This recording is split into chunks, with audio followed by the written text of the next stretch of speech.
Navsari senior citizen trust और Girija library के संयुक्त तत्वावधान में स्वर सम्राट स्वर्गीय मोहम्मद रफी की पुण्यतिथि के अवसर पर संगीतमय श्रद्धांजलि कार्यक्रम का आयोजन किया गया। कार्यक्रम में बड़ी संख्या में संगीत प्रेमी उपस्थित रहे और पूरा ऑडिटोरियम खचाखच भरा रहा। नवसारी सीनियर सिटीजन ट्रस्ट के अध्यक्ष उमेश देसाई ने बताया कि मोहम्मद रफी ने अपने संगीत जीवन में 26,000 से अधिक गीत गाए हैं। इनमें से 21 लोकप्रिय और यादगार गीतों का चयन कर विशेष प्रस्तुति दी गई।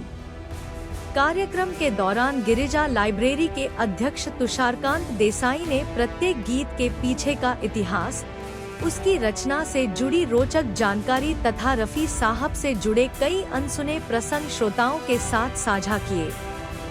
उमेश देसाई ने बताया कि तुषारकांत देसाई ने वर्षों के शोध के बाद यह जानकारी एकत्रित की है, जिनमें से कई तथ्य आज आसानी से उपलब्ध भी नहीं है। उनकी प्रस्तुति का उपस्थित लोगों ने तालियों की गड़गड़ाहट के साथ स्वागत किया। कार्यक्रम के दौरान बहारों फूल बरसाओ और बाबुल की दुआएं लेती जा जैसे अमर गीतों की मधुर प्रस्तुतियों ने श्रोताओं को भाव विभोर कर दिया। एक समय विवाह समारोहों की शान रहे इन गीतों ने सभी की पुरानी यादें ताज़ा कर दी। कार्यक्रम के अंत में सभी उपस्थित लोगों ने स्वर सम्राट मोहम्मद रफी को भावभीनी संगीत में श्रद्धांजलि अर्पित की। आयोजकों के अनुसार कार्यक्रम को मिला उत्साहपूर्ण प्रतिसाद रफी साहब के प्रति लोगों के अटूट प्रेम और सम्मान का प्रतीक है। जी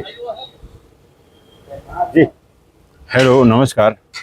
આજે મોહમ્મદ રફી સાહેબ જે આપણા હિન્દુસ્તાનના સરતાજ કહેવાય મ્યુઝિકના સિંગર તરીકે, એમની આજે 31 તારીખે એકચ્યુઅલી 46મી પુણ્યતિથિ છે, પણ અમારા સિનિયર સિટીઝન ટ્રસ્ટમાં આજે એમની પુણ્યતિથિ નિમિત્તે એક સુંદર કાર્યક્રમનું આયોજન કરવામાં આવ્યું છે, જેમાં અમારા ગિરિજા સિનિયર સિટીઝન લાઇબ્રેરી છે અમારી, એ લાઇબ્રેરીના પ્રમુખ શ્રી તુષારકાંત દેસાઈ એમના દ્વારા ખૂબ જ મહેનત કરીને રફી સાહેબના જે ગીતો છે, એમણે જે ગીતો ગાયેલા છે એમાંના ચુનંદા ગીતોને પસંદ કરીને એની જે આગળ પાછળની જે વાતો છે એ ખૂબ જ મહેનત કરીને એમણે તૈયાર કર્યું છે ને બધાને જકડી રાખે એ રીતનો આખો આજનો કાર્યક્રમ આયોજન કરવામાં આવ્યો છે ને લગભગ એમ માનો કે લગભગ 4:30થી જે કાર્યક્રમ ચાલુ થયો છે, અત્યાર સુધીમાં એક પણ વ્યક્તિ પોતાની ખુરશી પરથી ઊભી નથી થઈ। તુષારકાંતભાઈની રજૂઆત પણ એટલી જોરદાર છે જે બધાને જકડી રાખે છે ને અત્યાર સુધી આપણે જે મોહમ્મદ રફી સાહેબે જે ગીતો ગાયેલા હતા તેની પાછળની જે બધા રહસ્યો છે ને એમને અવાજની જે ખૂબી છે તે તુષારભાઈએ બહુ ખૂબ જ સુંદર રીતે બધાને જણાવી રહ્યા છે। કાર્યક્રમ ખૂબ આગળ સારી રીતે ચાલી રહ્યો છે, હજી તો કદાચ અડધે આવ્યો છે ને તુષારભાઈની મહેનત રંગ લાવી છે, બધા ખૂબ એન્જોય કરી રહ્યા છે। ધન્યવાદ। उमेश देसाई, प्रमुख Navsari district senior citizen trust. स्वर्गस्थ मोहम्मद रफी के जेने આપણે એક લેજેન્ડરી સિંગર તરીકે ભારતભરમાં અને કદાચ વિશ્વમાં એટલા પ્રખ્યાત છે, એમની પુણ્યતિથિ 31 જુલાઈ 2026ના રોજ આવી રહી છે, 46મી પુણ્યતિથિ। આ પ્રસંગે Navsari district senior citizen trust કરતા પણ ગિરિજા પબ્લિક લાઇબ્રેરી તરફથી આયોજન આ કાર્યક્રમનું થયું છે। मोहम्मद रफी पुण्यतिथि निमित्ते एक शाम रफी के नाम। गिरिजा लाइब्रेरी प्रमुख तुषारकांत देसाई एमणे पोते आ प्रोग्राम माटेनु संपूर्ण मटीरियल मीन्स के एमां मोहम्मद रफीए गायेला गीतो तो 26,000 थी वधु छे, परंतु ए गीतोमांथी 21 चुनंदा गीतोने एमणे शोधीने सौथी महत्वनुं काम ए कर्युं के आ गीतो कया संजोगोमां रचायेला हता, आ गीतनी उत्पत्ति कई रीते सिंगर तरीके मोहम्मद रफीने ज केम आमां लेवामां आवेला, ए तमामनी खूब ज रसप्रद स्टोरी आज एमणे जे अमारा ऑडियन्सनी साथे पोते शेर करी रह्या छे अत्यारे पण।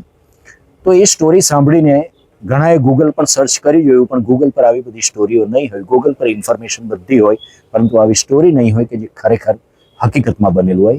अने तुषारभाई आम जोवा जाए तो फक्त अमरा Girija senior citizen Girija library प्रमुख नहीं, परंतु ये रेडक्रॉसना पण चेरमेन है, नवसारी केळवणी मंडळना पण प्रमुख है અને એવી ઘણી બધી અન્ય સંસ્થાઓમાં પણ એ ખૂબ લીડ કરે છે।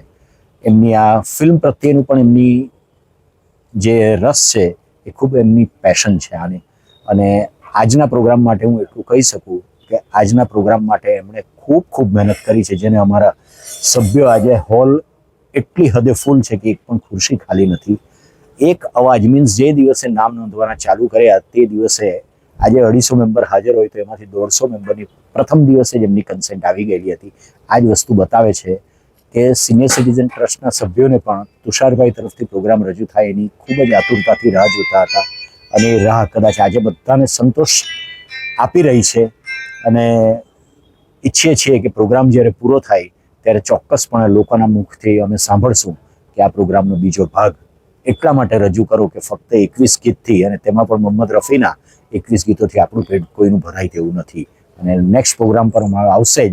એ અત્યારે હું બહાર ઊભો રહીને બોલું છું, અંદર તુષારભાઈને ખબર નથી, પણ આ સેકન્ડ પ્રોગ્રામ અમે ચોક્કસ રજૂ કરીશું. સિનિયર સિટીઝન કેટલા વર્ષથી? સિનિયર સિટીઝન આમ તો 1998થી આમ તો સિનિયર સિટીઝન ટ્રસ્ટની સ્થાપના થયેલી હતી. બાલુભાઈ લાડ ત્યારે એમના પ્રમુખ હતા, પરંતુ આ સિનિયર સિટીઝન ટ્રસ્ટ જ્યારે રચાયું ત્યારે 2012થી અમારા સુરેશભાઈ દેસાઈએ એમના પ્રમુખપદ હેઠળ આ સંસ્થા આટલી બધી જબરજસ્ત ફૂલી ફાલી. મેમ્બરો શરૂઆતમાં જે ટુકડે આજે અમારે લગભગ નહીં તો 620 મેમ્બર છે.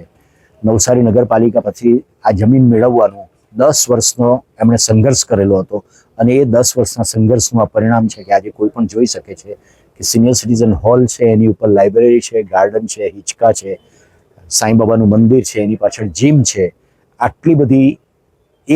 આટલા બધી અજાણી વ્યક્તિઓને એક છત હેઠળ લાવવાનું કામ જે સુરેશભાઈ દેસાઈએ કર્યું એ કદાચ નેક્સ્ટ ટુ ઇમ્પોસિબલ અમે કહીએ કે એમની જગ્યાએ કદાચ કોઈ બીજા પ્રમુખ હતે તો નહીં કરી શક્યા હોત. ફક્ત અમારે ભાગે એટલું જ આવ્યું છે કે એમના ગયા પછી એમનો આ વારસો અમે કઈ રીતે જાળવી શકીએ અને હજી વધારે એમાં કંઈક એડ કરી શકીએ તે બાબતના અમારા પ્રયત્નો કરી રહ્યા છીએ અમે.